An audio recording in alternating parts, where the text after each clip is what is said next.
Welcome to the Rim Break Rodeo. We hope this video helps. Start by getting essentials done now. You must mount the reel and spool line correctly. This controls every cast. Set handle orientation, then adjust the spool tension knob until the spool barely turns under light finger pressure. Aim for slow, steady drop. Feed line onto the spool with slight tension so it lays tight and flat, stopping about 1/8 inch from the rim to prevent overrun. Once done, set your thumb lightly on the spool to feel rotation. Now you practice the motion and why it works. Grip the rod at the reel seat, point the tip where you want the lure.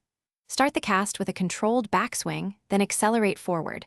Release the thumb at the moment the rod reaches near vertical to let the spool spin. Use your thumb to modulate line speed.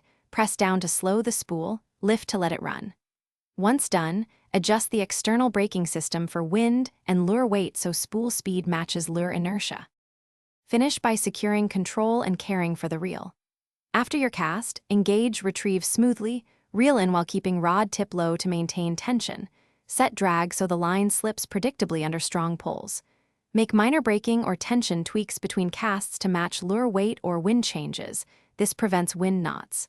For maintenance, rinse after salt water and apply light oil to bearings. If a backlash occurs, stop, tighten spool tension, and carefully work out the tangles by pulling.